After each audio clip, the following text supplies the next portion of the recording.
I overheard my mother calling me just a pathetic failure on the phone with my aunt despite sacrificing my dreams and supporting the household for 10 years. I completed the procedures to stop supporting my family and left the house. Mother thought that was it, but Grandma. I never expected to hear my mother dismiss my entire existence with a single phrase, but there it was, floating through the kitchen doorway like poison gas while I stood frozen, dish towel in hand, barely breathing. "Oh, don't worry about Maya," my mother said into her phone, her voice dripping with that sugary tone she reserved for important conversations. "She's just someone we hired to help around here. We need to focus on Clara's violin recital.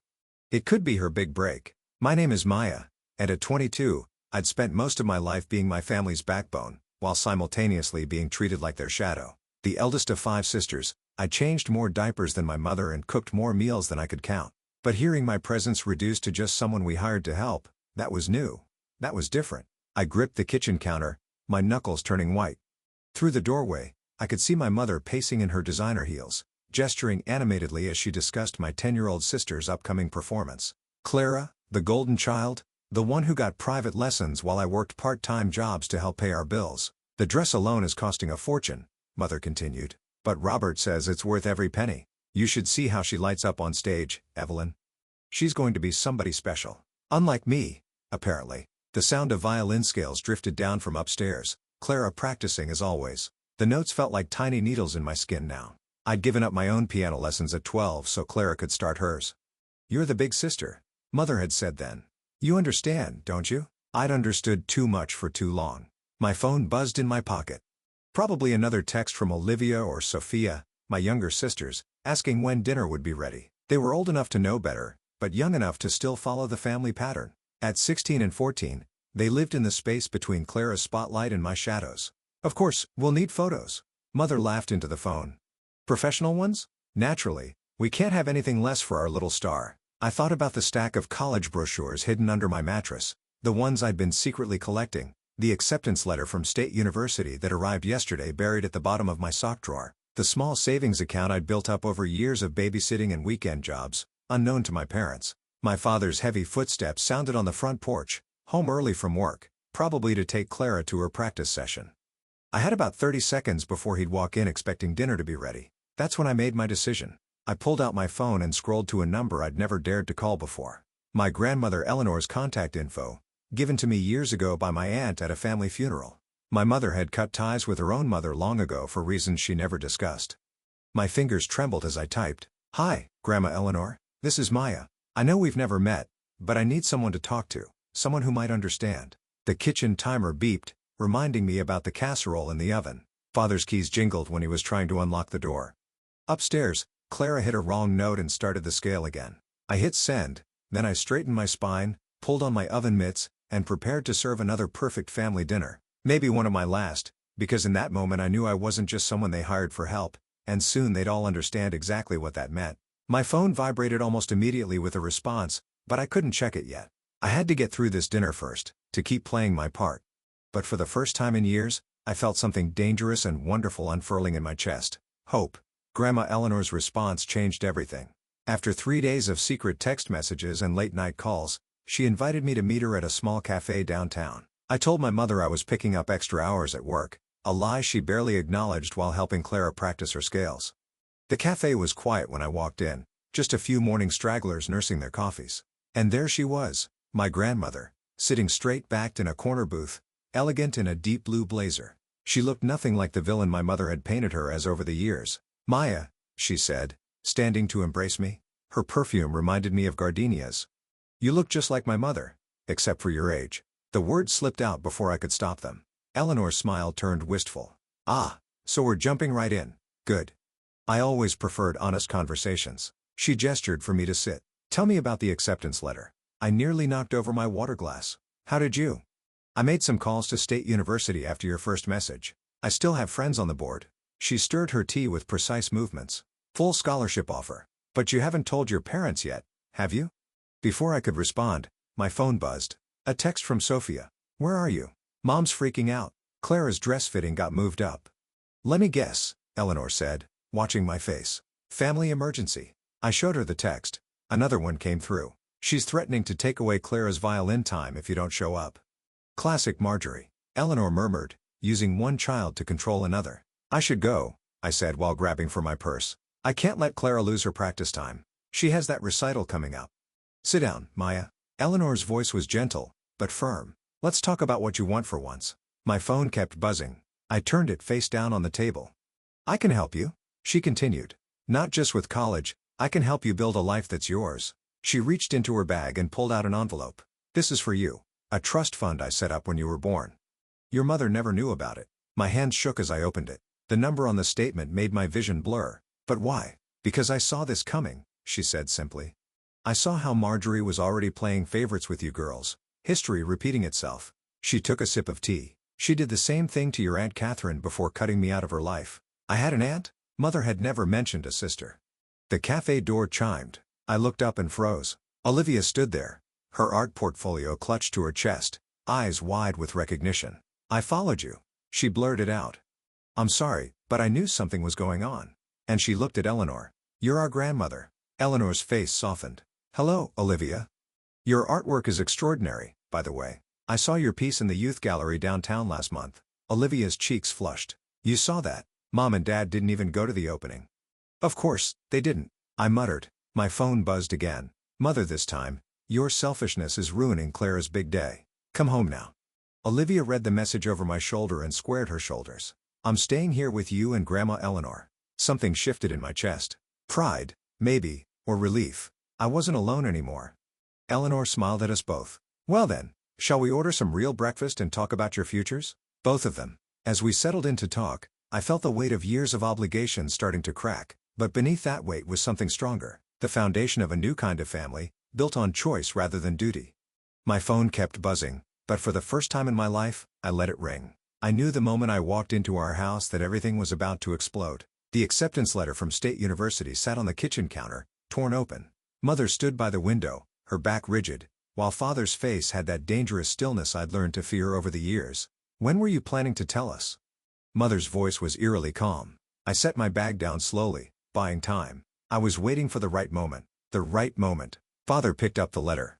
Like after you'd already abandoned your family? After you'd betrayed everything we've sacrificed for you? Sacrificed. The word tasted bitter. What exactly have you sacrificed for me? A sharp intake of breath from the doorway made me turn. Clara stood there in her new recital dress, watching with those calculating eyes that made her seem far older than 10. You're leaving? She asked, her voice trembling perfectly. But my big performance? You promised to help me practice. Don't worry, sweetheart. Mother rushed to comfort her. Maya's not going anywhere. She understands her responsibilities. My responsibilities? Something snapped inside me. I felt like staff that weren't being paid properly. Like giving up every dream I'd ever had so Clara could have her moment in the spotlight. That's enough. Father's fist came down on the counter. You will not speak about your sister that way. Why not? Because she's the only one who matters. I pulled out my phone, fingers shaking as I pulled up the recording from that day. Mother's voice filled the kitchen. She's just someone we hired to help around here. The color drained from Mother's face. You recorded me. I didn't have to. It's burned into my memory. I turned to Clara. Just like I remember giving up my piano lessons for you, my art classes, my summer camp money, everything. Clara's lower lip quivered, her signature move when she wanted attention. But before she could speak, Olivia appeared behind her. She's right, Olivia said quietly. We all know it's true, Mother. Olivia, go to your room. This doesn't concern you. Actually, it concerns all of us. Sophia stepped out from behind Olivia, and we're tired of pretending it doesn't. Father's face darkened. This is about that woman, isn't it? Your grandmother's been filling your head with nonsense. Grandma Eleanor told me the truth. I shot back about Aunt Catherine, about why you cut her out, Mother. About how you did the same thing to your sister that you're doing to me. The silence that followed was deafening. Even Clara stopped her performance looking confused. You have no right. Mother whispered. You don't understand. I understand perfectly. I pulled out the trust fund papers from my bag, and I'm not asking for permission anymore. I'm going to college. I'm building my own life. If you walk out that door, Father's voice was dangerously low. Don't expect to come back. I looked at my sisters, Olivia's determined face, Sophia's quiet support, and Clara's calculating stare. I'm not abandoning them, I said. Unlike you, I know what family really means. You ungrateful. Mother started, but I cut her off. I'm grateful, actually. You've taught me exactly what kind of parent I never want to be. I grabbed my pre-packed bag from behind the couch. I'd known this moment was coming and headed for the door. Olivia and Sophia moved to follow me, but I shook my head slightly. They needed to stay for now. We had a plan. Maya? Clara called out, her voice suddenly stripped of its usual manipulation. For a moment, she sounded genuinely scared. Don't go. I paused at the door, looking back at my youngest sister. When you're ready to be real with me, Clara? You know how to reach me. Until then, enjoy your spotlight. The door closed behind me with a quiet click, but it might as well have been a thunderclap. As I walked to the car where Grandma Eleanor waited, I could hear Mother's sobs and Father's angry voice, but for the first time in my life, those sounds didn't control me. I was finally writing my own story. College should have felt like freedom. Instead, my dorm room walls seemed to close in a little more each day. 3 months into my first semester, and the silence from home was deafening, broken only by secret late-night calls with Olivia and Sophia. They've hired a new housekeeper, Olivia whispered during one such call. Mother keeps introducing her as part of the family. You should see the way she looks at your old photos when she says it. I pressed my forehead against the cool window glass, watching students cross the quad below. And Clara's still playing the perfect daughter, but Olivia hesitated. Something's different. She keeps asking about you when Mother and Father aren't around. A knock at my door made me jump. I have to go, I whispered, ending the call. It was my roommate, Katie, holding up 2 coffee cups like peace offerings. Your grandmother's downstairs. I hadn't expected Eleanor today. When I reached the lobby, she was examining the bulletin board with a frown.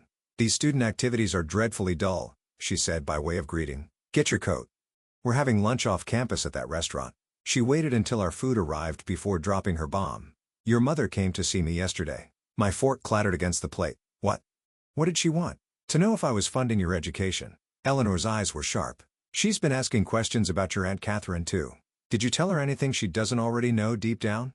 Eleanor sipped her water. But that's not why I'm here. Your sister Sophia called me this morning. My heart stopped. Is she okay? Fine. But Clara's violin recital is next week. The one you helped her prepare for before. She let the words hang before I abandoned them. The bitterness in my voice surprised even me. Before you chose yourself, Eleanor corrected. But now Clara's refusing to perform, says, it doesn't feel right without you there. I laughed harshly. Another manipulation. She's probably just nervous, and she's been sleeping in your bed. Eleanor's words cut through my defenses. Sophia found her there last night, clutching your old music books. The image hit me like a physical blow. I remembered finding Clara doing the same thing after our Aunt Catherine had left, though I hadn't known then who Catherine was or why she disappeared. My phone buzzed. A text from an unknown number. I know I'm supposed to hate you now, but I keep messing up the middle section, and you're the only one who knows how to fix it. See? She's just a child. Eleanor said softly. A child who's realizing that being the favorite comes with its own kind of prison. Don't. I stood up abruptly. Don't make me feel guilty for finally breaking free. Guilt. Eleanor raised an eyebrow. No, dear. I'm suggesting you have power now. Real power. The question is, what will you do with it? Another text came through, this time from Olivia. Mother's talking about sending Clara to boarding school if she doesn't snap out of it. Please help. The familiar urge to rescue, to fix everything rose up in my chest, but underneath it was something new. A realization that helping didn't have to mean surrendering. I need to think, I told Eleanor. She nodded, understanding in her eyes. Just remember, revenge might feel good, but liberation is better for everyone. Back in my dorm room, I stared at Clara's text for a long time before finally responding. The middle section isn't the problem. You're playing it perfectly, but perfect isn't the same as real. Then I opened my laptop and bought a ticket to the recital, not because they needed me, but because I needed to prove to myself, most of all, that I could walk back into that house on my own terms. This time I wouldn't be the help, I'd be the hurricane. Clara's recital was in full swing when I slipped into the back of the auditorium. She sat at the grand violin, her white dress gleaming under the spotlight, but something was off. Her usually perfect posture was rigid, her movements mechanical. Then I saw why. Mother stood in the wings, mouthing along to every note, conducting our sister's performance like a puppet master. I hadn't planned to come backstage afterward, but Olivia grabbed my arm during the applause. This way, she led me through the familiar hallways of the music school where I'd spent countless hours practicing with Clara. Voices echoed from the green room, Mother's shrill tone cutting through the walls. That was sloppy, Clara. What happened to the middle section?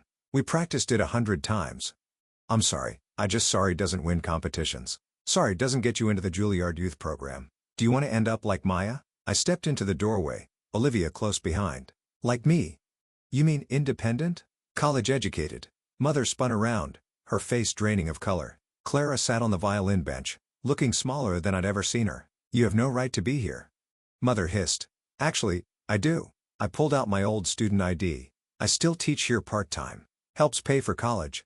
Clara's head snapped up, her eyes wide. Before anyone could speak, a man in an expensive suit appeared behind me. Miss Harrington, I'm Miles Donovan from the Juilliard Selection Committee. I was hoping to discuss your sister's performance. Mother's expression shifted instantly to her society smile.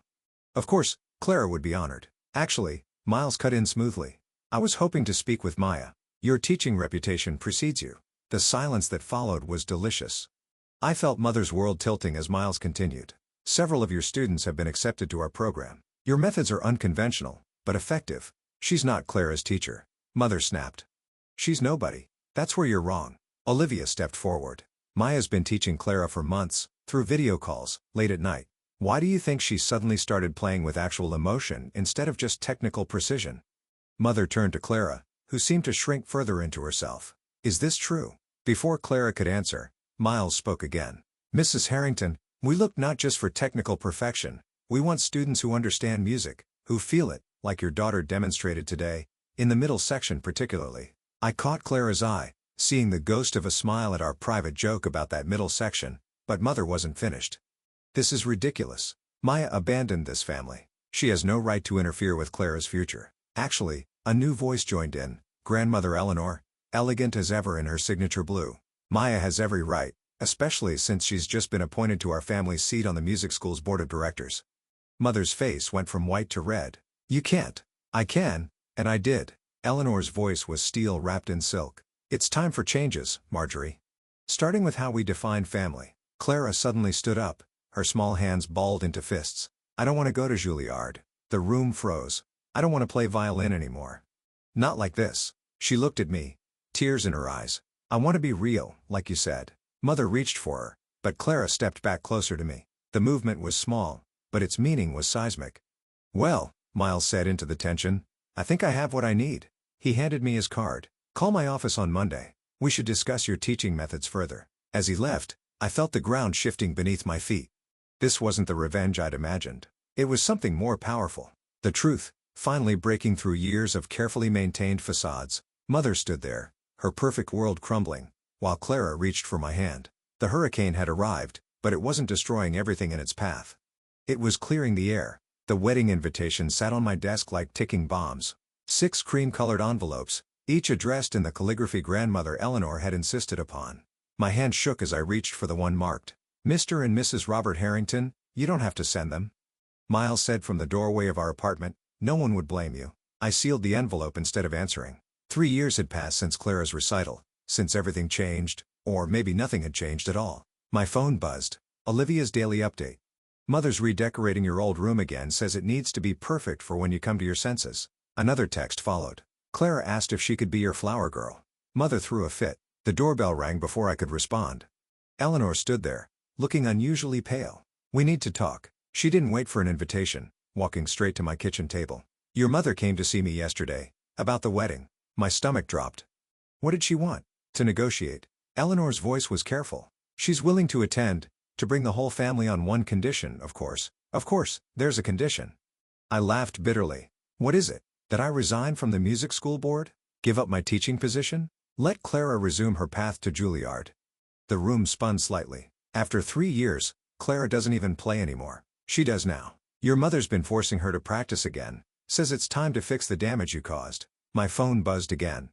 At least this time, it was Sophia. Clara locked herself in the bathroom. Won't stop crying. What do we do? Miles touched my shoulder. Maya, maybe we should postpone. No. I stood up abruptly. I won't let them hijack this too. They're either coming as family or not at all. There's more, Eleanor said quietly. Your father, he's sick. Heart problems. Your mother says this might be his last chance to see you married. The manipulation was so obvious it should have been laughable. Instead, it felt like a knife twisting in my gut. My phone rang. Clara's number. I hadn't heard her voice in months. Against my better judgment, I answered. Please, she whispered. Please just do what they want. I can't take it anymore. I'll play whatever they want, be whatever they want, just make it stop. Her voice breaking, she continued. They're destroying everything you built, Maya. The scholarship program for underprivileged students, the community concerts, mothers using father's condition to pressure the board. They're voting next week to reverse everything. I looked at the wedding invitations, at Miles's worried face, at Eleanor's knowing eyes. 3 years of building something real, something that helped people, and Mother was systematically dismantling it all. What would you do? I asked Eleanor. She smiled sadly. I already did it, dear. 30 years ago, I chose freedom over family. I'm still not sure if it was worth the cost. My phone buzzed again. A photo from Olivia, Claire at the violin, her face blank, Mother standing over her with that familiar controlling smile. Behind them, barely visible, was Father in his armchair, looking thinner than I remembered. The invitations go out tomorrow, I said finally, as planned. And the board position? Eleanor asked. I reached for my laptop, pulled up my resignation letter, the one I drafted weeks ago, sensing this moment would come. One click, and I could end this by peace for my sisters, maybe even reconciliation with my parents. Instead, I closed the laptop. Tell Mother she can come to the wedding or not, her choice. But I'm done letting her choices control my life. As Eleanor left, another text came through from Clara. I hate you for leaving me here, and I hate myself for wishing I was brave enough to do the same. I stared at the message until the screen went dark, reflecting my face, and behind it, the empty chairs where family should have been. The call came during my morning class. Grandmother Eleanor, gone in her sleep. Peaceful, they said. As if that made it better. As if anything could make it better. I wasn't prepared for what waited at the lawyer's office. My entire family arranged like players on a chessboard. Mother and Father by the window, Olivia and Sophia huddled together on a leather couch, and Clara perched on the edge of a chair, watching me with those calculating eyes. Now that we're all here, the lawyer began, but Mother cut him off. Is this really necessary? Surely, any arrangements can be handled by immediate family. I am immediate family, I said quietly. More immediate than you've been for years. The lawyer cleared his throat. Mrs. Harrington, your mother was very specific about this meeting. Everyone must be present for the reading. He pulled out a thick envelope. The bulk of the estate goes to Maya. The room temperature dropped 10 degrees, including control of the family's educational trust and music school board positions. He paused with one condition, of course. There was a condition. There was always a condition. The inheritance is contingent upon Maya establishing a new scholarship program for siblings separated by family estrangement. Mother's laugh was brittle. How appropriate. There's more. The lawyer continued. A separate trust for Olivia and Sophia's education, and a letter for Clara. Clara's head snapped up. For me. He handed her an envelope. Her hands shook as she opened it. This is impossible. Mother stood up.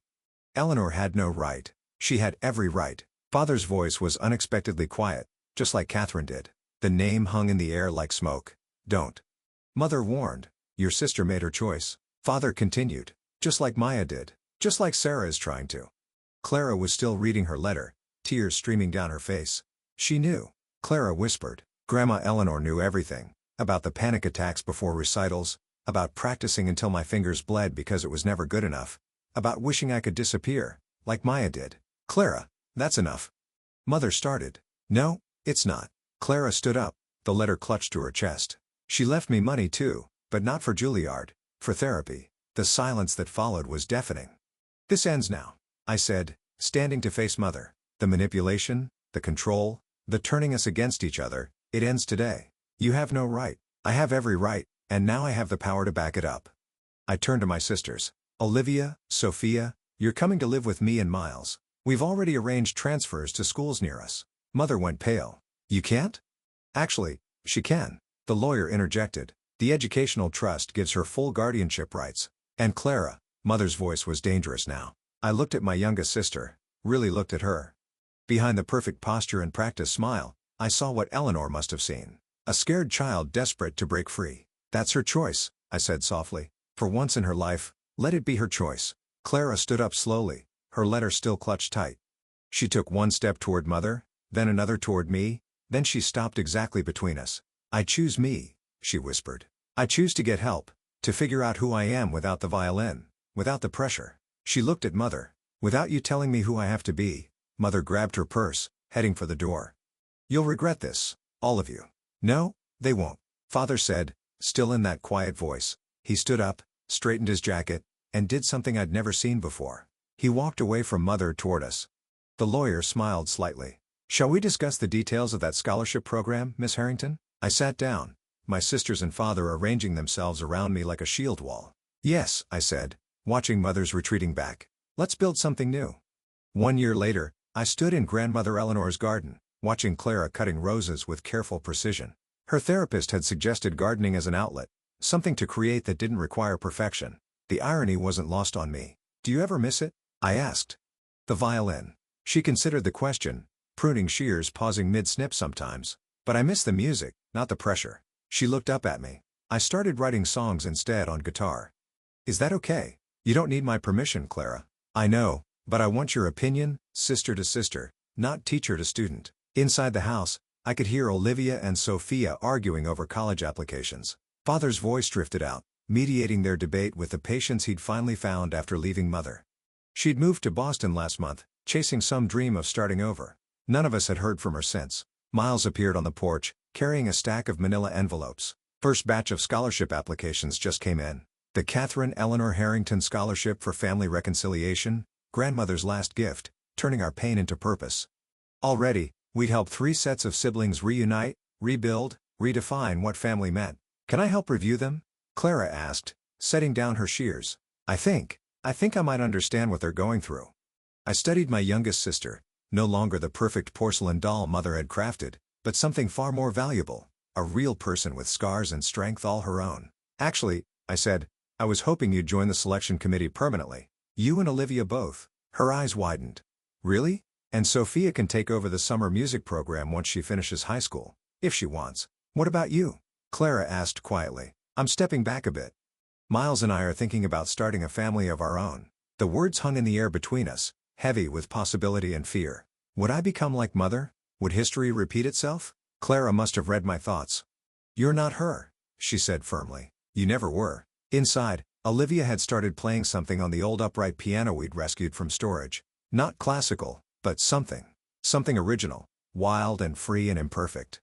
Sophia's voice joined in, followed by Father's surprised laugh. "I found Mother's diary," Clara said suddenly. "From when she was my age, she wanted to be a singer. Did you know that? But her parents said no. Said it wasn't proper for a Harrington." I hadn't known that. It explained so much yet changed nothing. "She sent me a text last week," Clara continued. "Asked if I'd come visit her in Boston." "Just me." My hands clenched involuntarily. "What did you say?" "I told her I'd think about it, but only if you came with me." She met my eyes. "We either healed together or not at all." Miles stepped off the porch, applications tucked under his arm. "First committee meeting starts in 10 minutes. You two ready?" I looked at my sister, really looked at her. At the dirt under her fingernails, the sun on her face, the quiet confidence that had replaced her desperate need to please, then at the house behind us filled with the messy, beautiful sound of family being redefined. "Almost," I said. "Clara, help me with one last rosebush." Grandma Eleanor always said gardens need both roots and new growth to thrive. She picked up her shears, a small smile playing at her lips. Like families, like families. Together we turned back to the garden, cutting away dead wood to make room for fresh blooms. Behind us, Olivia's music drifted through the open windows, carrying the sound of possibility on the summer breeze. Not an ending exactly, more like a new beginning, rooted in truth instead of pretense, in love instead of obligation, in the kind of strength that comes from being broken and rebuilding together, just the way Grandma Eleanor would have wanted it.